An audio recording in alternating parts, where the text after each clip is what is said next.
I found my husband's second phone hidden in our garage, and when I unlocked it, I discovered he'd been living an entire secret life with a whole other family. Just 12 miles from our home, and our daughters go to the same school. My name is Jessica. I'm 34 years old, and 3 months ago I thought I had the perfect marriage. The kind other women envied at neighborhood barbecues. The kind that made my mother say she was proud of the man I chose. But everything I believed was built on lies so elaborate, so carefully constructed, that even now, after everything's fallen apart, I still discover new deceptions almost daily. It started on a Tuesday morning in September. Completely ordinary, nothing special. Just another day where I was rushing to get the kids ready for school, while my husband Marcus kissed me goodbye and headed to work. Or so I thought, because Marcus didn't go to work that day. He went somewhere else entirely, somewhere I didn't know existed. I need to back up a little bit, give you context, because the unraveling of my life didn't happen in one moment, it happened in layers, each revelation more devastating than the last. Like peeling an onion made of betrayal, and discovering there's always another layer underneath. Marcus and I met 11 years ago at a corporate training seminar in Denver. He was funny, charming, attentive in ways that made me feel seen for the first time in my adult life, and within 6 months we were engaged. Within a year we were married. And 2 years after that our daughter Emma was born, followed by Sophie 3 years later. He worked in pharmaceutical sales, or that's what he told me. Traveled frequently for conferences and client meetings, sometimes gone for 3 or 4 days at a time. And I never questioned it because he always came home with stories. Details about hotels and restaurants and difficult clients, stories that seemed so real, so specific, that it never occurred to me they might be fabricated. We lived in a beautiful 4-bedroom house in suburban Connecticut, the kind with a wraparound porch and a swing set in the backyard. Emma was 9 and Sophie was 6, both in elementary school, both thriving, both completely unaware that their father was anyone other than the man who coached Emma's soccer team and read Sophie bedtime stories every night he was home. The Tuesday that changed everything started like every other Tuesday. Marcus kissed me at 7:15, told me he had meetings all day and might be late, reminded me that he'd be traveling to Boston on Thursday for a conference. Nothing unusual, nothing that raised any red flags whatsoever.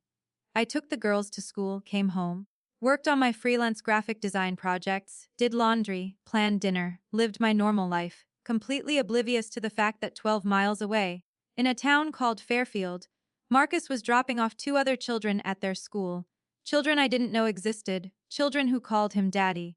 Around 2 in the afternoon I realized I'd left my good gardening gloves in the garage. We'd been doing yard work over the weekend, and I needed them for some planting I wanted to finish. So I went out there.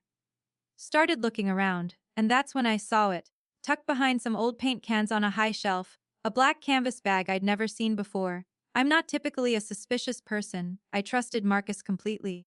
But something about that bag felt wrong, felt hidden, felt like it was deliberately placed somewhere I wouldn't normally look, so I pulled it down, unzipped it, and inside was a phone, not Marcus's regular iPhone that I knew, but a Samsung Galaxy, fully charged with a plain black case. My hands were shaking as I pressed the power button. The screen lit up, no password, no face recognition, just opened right up to the home screen, and there were text messages, dozens of them.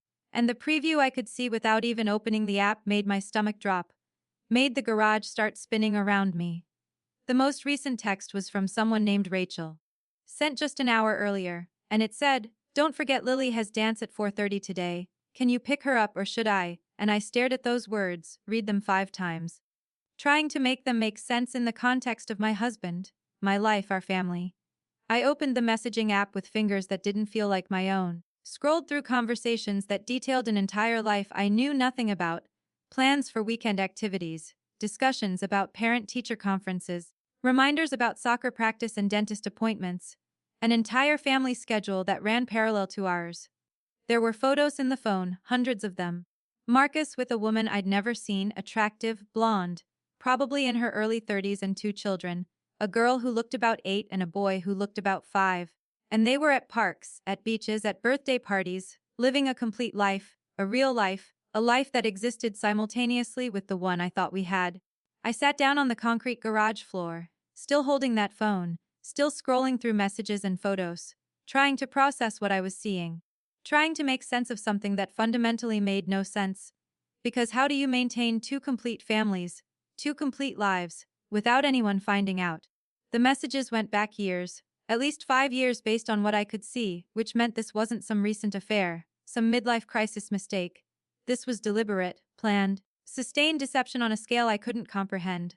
I found a calendar app on the phone, opened it, saw color-coded schedules, blue for what I now understood was his Connecticut family, green for his Fairfield family, and he'd been managing both, attending soccer games and school events and family dinners for 2 complete sets of children, 2 complete sets of commitments. There were financial apps too.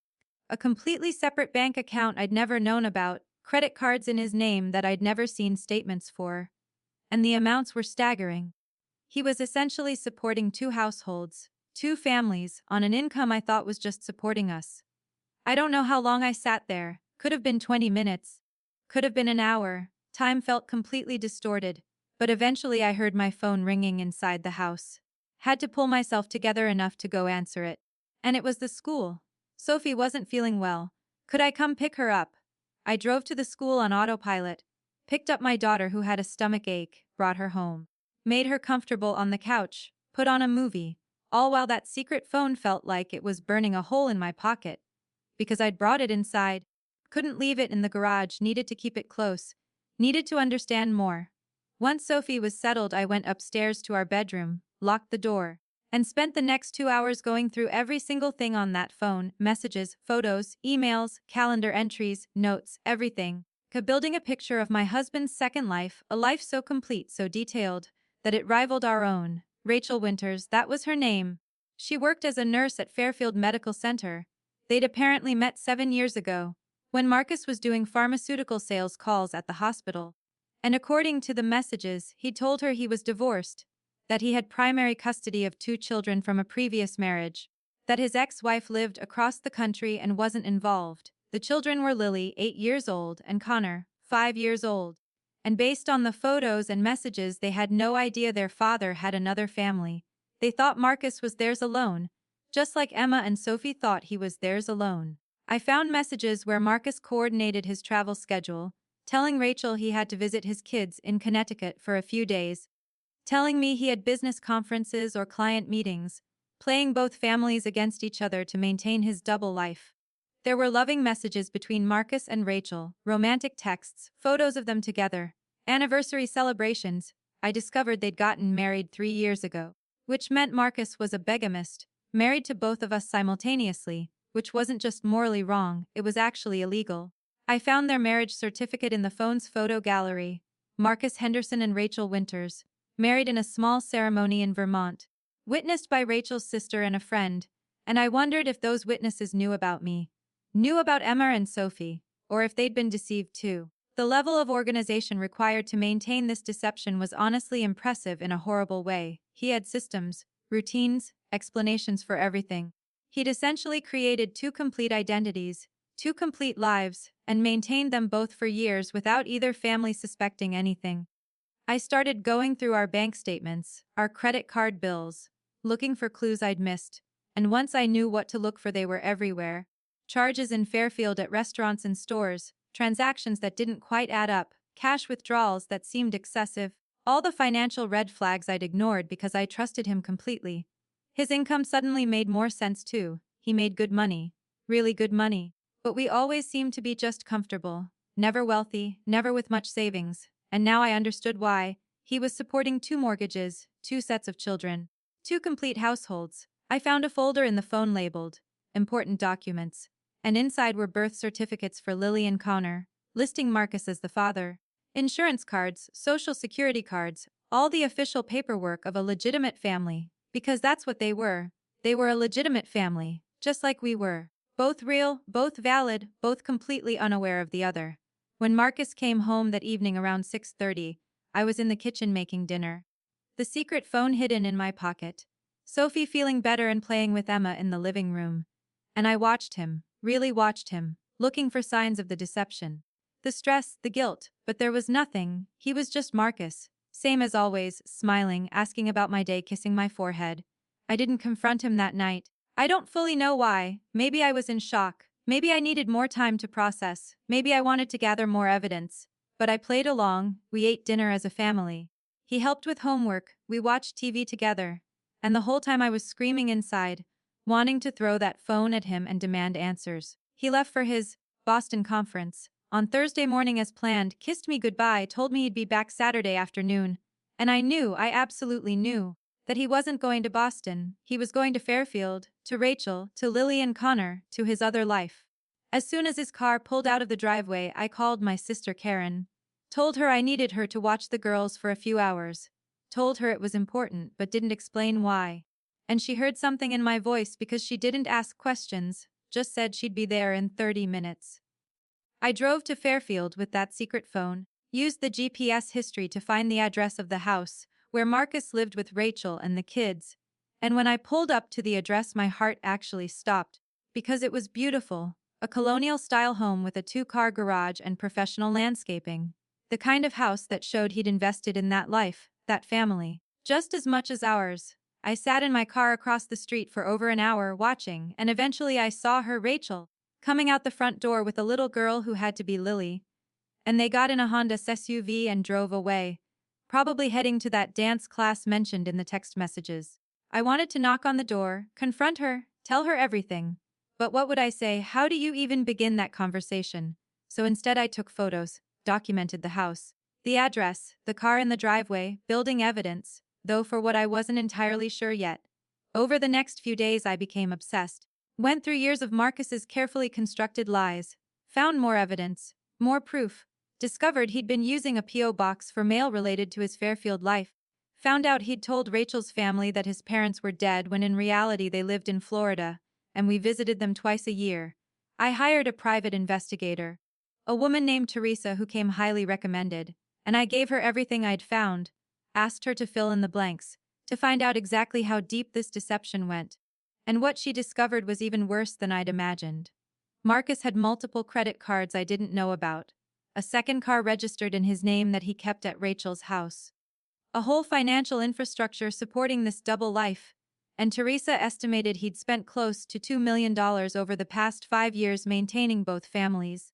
The money part was especially confusing because I'd always handled our family finances. I knew exactly what Marcus made, or thought I did, but Teresa discovered he'd been hiding income, working additional consulting jobs he'd never mentioned, essentially working 2 full-time jobs to support 2 full-time families.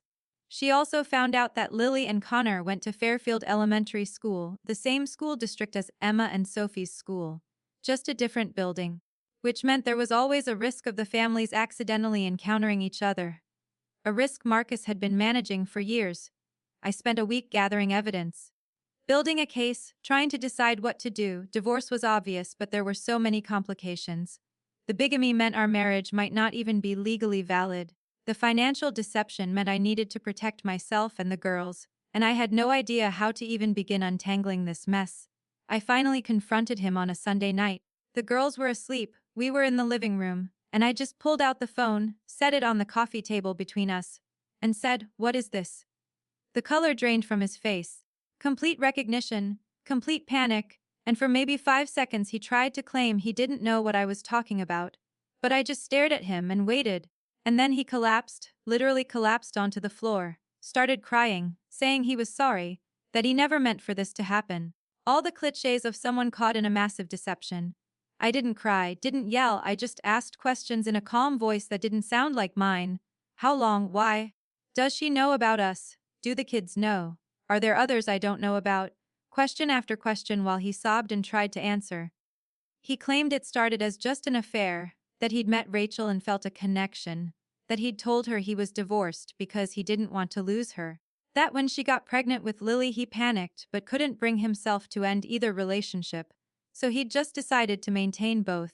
He said he loved both families, loved both sets of children, couldn't choose, couldn't give up either life, so he'd built this elaborate system of lies and schedules and separate identities, thinking he could make it work indefinitely, thinking he'd never get caught. The financial part was even more complicated. He'd gotten a second job working remote consulting for a pharmaceutical company, worked late nights and weekends when he claimed to be traveling, funneled that entire income into supporting Rachel and her kids, while using his primary salary for our family. He'd been working essentially 80 to 90 hours a week for 5 years, maintaining 2 complete lives. attending events for 4 different children, being a husband to 2 different women, and the logistics alone were staggering. I almost couldn't believe it was possible. I asked if Rachel knew about us and he said no. She thought she was his only family, thought our girls were from a previous marriage with an uninvolved ex-wife. She had no idea we existed as a current, active, real family. I asked if there were others and he swore there weren't. Just 2 families. Just this one massive deception, nothing else. And I don't know if I believed him because clearly he was capable of lying on a scale I'd never imagined possible. The next day I called a lawyer, one who specialized in unusual divorce cases, and when I explained the situation she actually gasped, said in 20 years of practice, she'd never seen anything quite like this, that the bigamy complicated everything, that we needed to move carefully. I also called Teresa and asked her to do something I never thought I'd do. I asked her to tell Rachel, to go to her house, show her the evidence, reveal the truth, because Rachel deserved to know, deserved to make informed decisions about her life.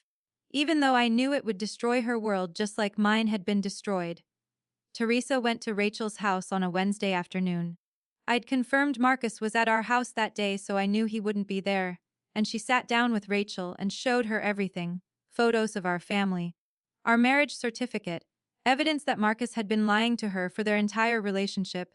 Rachel called me that night. We had the most surreal conversation. 2 women who'd both been married to the same man, both raised children with him, both built lives around him, both been completely deceived. And we cried together. Strangers united by betrayal. We decided to meet in person, neutral location, a coffee shop halfway between our towns. And when I saw her walking in, I felt this weird recognition. Because she looked like someone Marcus would be attracted to, had the same general look as me, brown hair, similar build, similar style. Like he had a type and just found 2 of us. We talked for 3 hours, compared stories, timelines, lies he'd told each of us, and the level of coordination was honestly remarkable. He'd never double-booked, never missed an important event for either family, had maintained separate phone numbers, separate email addresses, separate social media accounts, separate everything. Rachel was devastated, absolutely shattered. She'd believed everything Marcus told her, trusted him completely, built her entire adult life around their relationship, and finding out it was based on lies destroyed her sense of reality. We also discovered the kids. All 4 of them attended school events and activities in the same district. There were near misses we'd never known about. Times when Marcus had been at events for different kids on the same night, rushing between locations, maintaining the deception even in real time. Rachel and I made a decision together. We would both file for divorce. We would cooperate with each other rather than compete. We would make sure all 4 children were protected and provided for. And we would make sure Marcus faced consequences for what he'd done. The legal process was a nightmare. Because our marriage came second, we had a stronger legal claim. But Rachel had 2 children with him, including one born before Emma. So there were complicated custody and support issues. And the bigamy meant Marcus could potentially face criminal charges. We decided to tell the children together. All 4 of them at once, in a controlled setting with a family therapist present. Because they deserved to know they had siblings. Deserved to understand the truth in an age-appropriate way. Deserved support as their worlds fell apart. That session was the hardest thing I've ever been through. Watching Emma and Sophie meet Lily and Connor. Watching all 4 kids process that they have a dad who lied to everyone. Watching their confusion and pain and anger. Knowing I couldn't protect them from this hurt. Surprisingly, the kids actually bonded, found comfort in each other.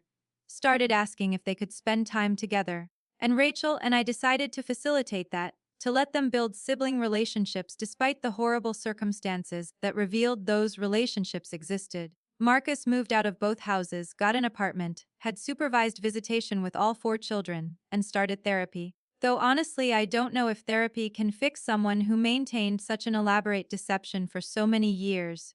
The financial settlement was complex because we had to divide assets that had been split between 2 families.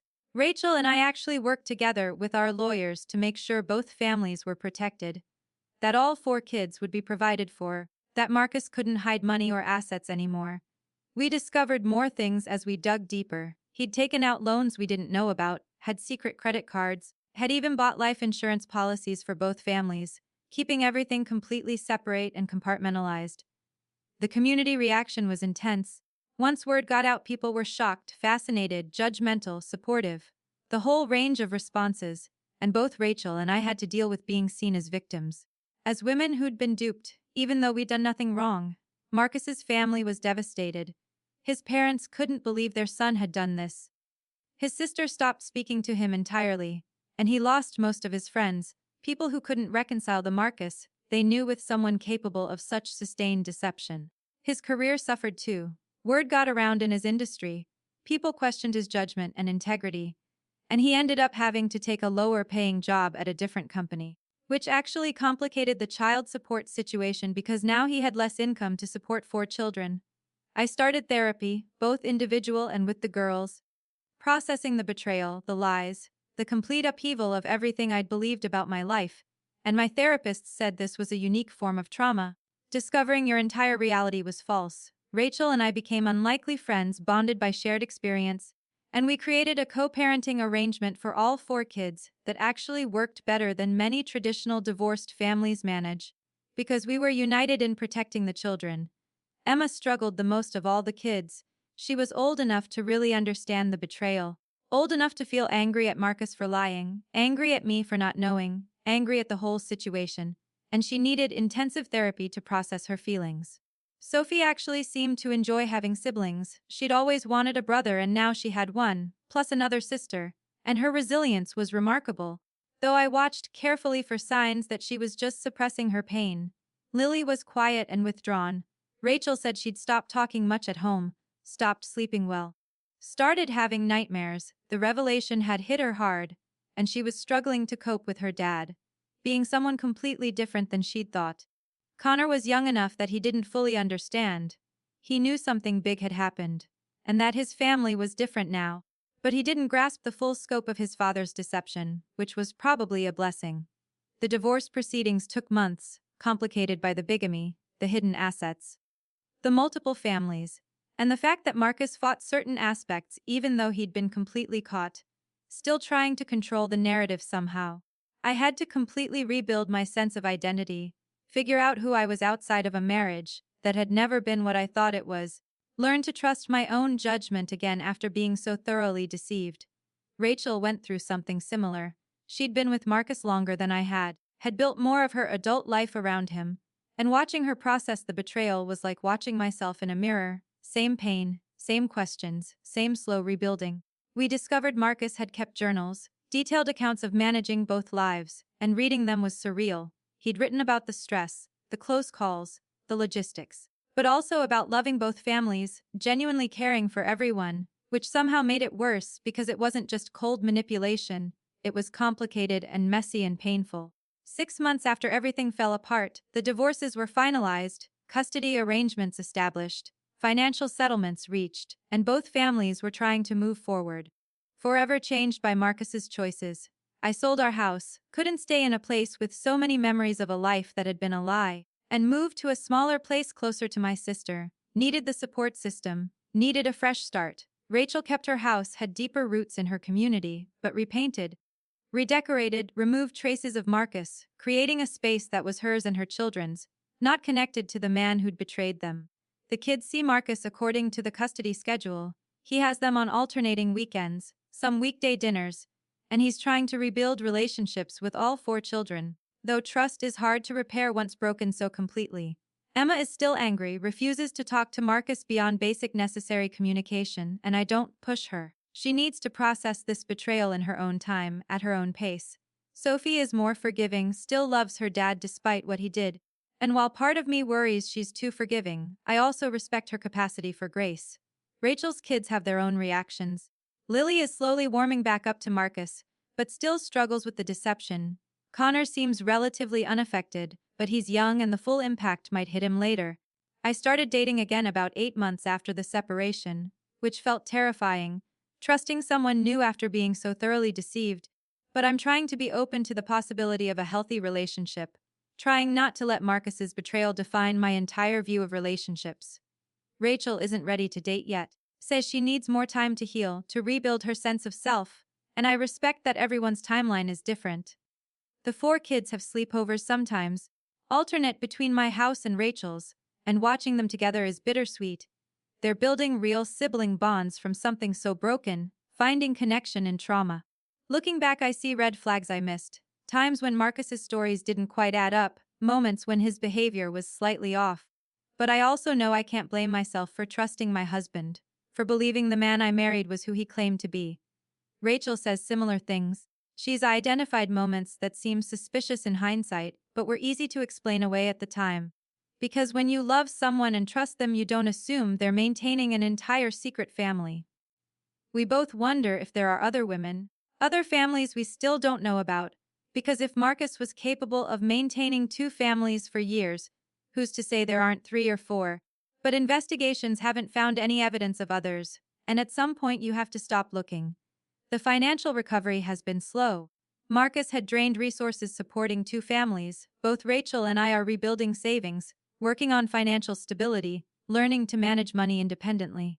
I threw myself into my graphic design work, built up my freelance business, created stability for myself and the girls that doesn't depend on anyone else. And there's power in that independence, even though I never wanted to be a single mother. The social fallout continued for months, people taking sides, making judgments, offering opinions nobody asked for, and both Rachel and I had to develop thick skin, had to stop caring what people thought about our situation. Some people blamed us, suggested we should have known, should have suspected, should have caught on sooner, and those people fundamentally don't understand the nature of deception. How someone skilled at lying can make you doubt your own instincts. Other people were supportive, rallied around us, offered help and kindness and understanding. And we learned who our real friends were through this crisis. Learned who showed up when things got hard. Marcus's parents tried to maintain relationships with all four grandchildren, which created awkward family dynamics. But they made an effort, and both Rachel and I appreciated them trying to do right by the kids. Holidays were complicated that first year. Coordinating four children between two mothers and one father, managing expectations and traditions and new normals. But we figured it out, created new traditions that worked for our blended, complicated family. I still have moments of rage. Times when the full weight of the betrayal hits me again, and I want to scream at Marcus. Want to make him understand the depth of pain he caused. But I'm learning that anger hurts me more than him, learning to let it go in small increments. Rachel and I talk about writing a book, sharing our story, helping other women who might be in similar situations recognize the signs, but we also worry about exploiting our children's pain, about making our story public in a way that could hurt them. The therapist says it'll take years to fully process this trauma, that trust issues and relationship anxiety are normal given what we experienced, that healing isn't linear and will have setbacks. And I'm trying to be patient with myself. Emma asked me recently if I regret marrying her dad, and I told her the truth, that I regret how things turned out, but I don't regret her or her sister, that she and Sophie are the best things that came from that relationship. And I saw relief in her eyes. 3 months ago, Marcus asked to meet with me one-on-one, said he wanted to apologize properly, explain things, and I debated whether to agree, but eventually decided closure might help, so we met at a neutral coffee shop. He looked older, worn down, and he apologized for everything, said he knew there was no excuse, that he'd been selfish and cowardly, that he'd hurt everyone he claimed to love. And I listened without interrupting. He explained that it had started small, just a lie about being divorced, and then each subsequent lie built on the previous ones, until he was in so deep, he couldn't see a way out, couldn't bring himself to destroy either family by telling the truth, so he just kept going. He said he'd convinced himself he was doing the right thing, giving all the children a father, both women a partner, maintaining families that would have fallen apart if the truth came out, but he understands now that was rationalization, that he was prioritizing his own comfort over everyone else's right to truth. I asked if he ever considered telling the truth, and he said yes, hundreds of times, but the fear of losing everyone kept him silent, kept him maintaining the deception, kept him lying even when the weight of it was crushing him. I asked if he loved Rachel and he said yes. Asked if he loved me and he said yes, and I told him that wasn't love, that love doesn't involve systematic deception, that what he felt was something else, something selfish masquerading as love. He didn't argue, just accepted my assessment. Said therapy was helping him understand the difference between actual love and his need to be needed. His fear of abandonment that led him to create multiple families rather than risk losing one. We didn't reconcile, I didn't forgive him. But I did walk away from that conversation with a tiny bit more understanding. Not enough to excuse what he did, but enough to see him as a deeply flawed person rather than a monster.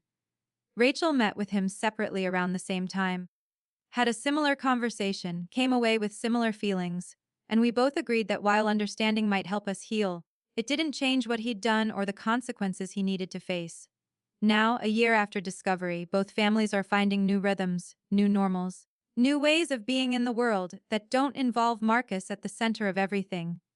And there's freedom in that even though the path to get here was devastatingly painful, I've learned that people are capable of compartmentalizing in ways I never imagined possible. That someone can be a good father in many ways, while simultaneously betraying their children through deception. That humans are complicated and contradictory and sometimes profoundly selfish. I've learned that trust, once broken on this scale, may never fully recover. That I'll probably always have a part of me that questions people's motives, that looks for hidden deceptions, that struggles to take things at face value. I've also learned that I'm stronger than I knew, that I can survive having my entire world revealed as a lie, that I can rebuild and create something new. That devastation doesn't have to be permanent. Rachel and I joke sometimes that we're sister wives without the religion or the consent, bonded by betrayal, co-parenting 4 children with the man who deceived us both. And there's dark humor in our situation that helps us cope. The kids are resilient in ways that amaze me. They've integrated having siblings they didn't know about. They've adjusted to new family structures. They've processed age-appropriate amounts of the truth. And they're finding joy again even after their foundations were shaken. I don't know what the future holds, whether I'll ever trust enough to remarry, whether the kids will maintain relationships with Marcus long-term, whether Rachel and I will stay connected once the kids are grown. But I'm learning to be okay with uncertainty. This experience taught me that the life you think you have can disappear in an instant, that the person sleeping next to you might be a complete stranger. That reality is sometimes far stranger than fiction, and that survival is possible even when you're not sure you want to survive. If I could go back and somehow prevent this, somehow see the truth earlier, I don't know if I would, because changing the past would mean Emma and Sophie might not exist, and despite everything, despite the pain and betrayal and upheaval, they're worth it all. I'm sharing this story not for sympathy or judgment, but as a testament to the fact that people are capable of things we can't imagine. That deception can happen at scales that seem impossible, and that if you're experiencing something similar, you're not alone, you're not crazy, and you will survive this. It's been 14 months now since I found that phone, 14 months of processing and healing and rebuilding. And while I'm not the same person I was, I'm okay with who I'm becoming, stronger, more skeptical maybe, but also more compassionate, more aware, more alive to possibility, both good and bad. The story doesn't have a neat ending because life doesn't work that way. We're all still processing, still healing, still figuring out how to move forward, but we're doing it, one day at a time, building new lives from the rubble of old ones, and that's enough for now.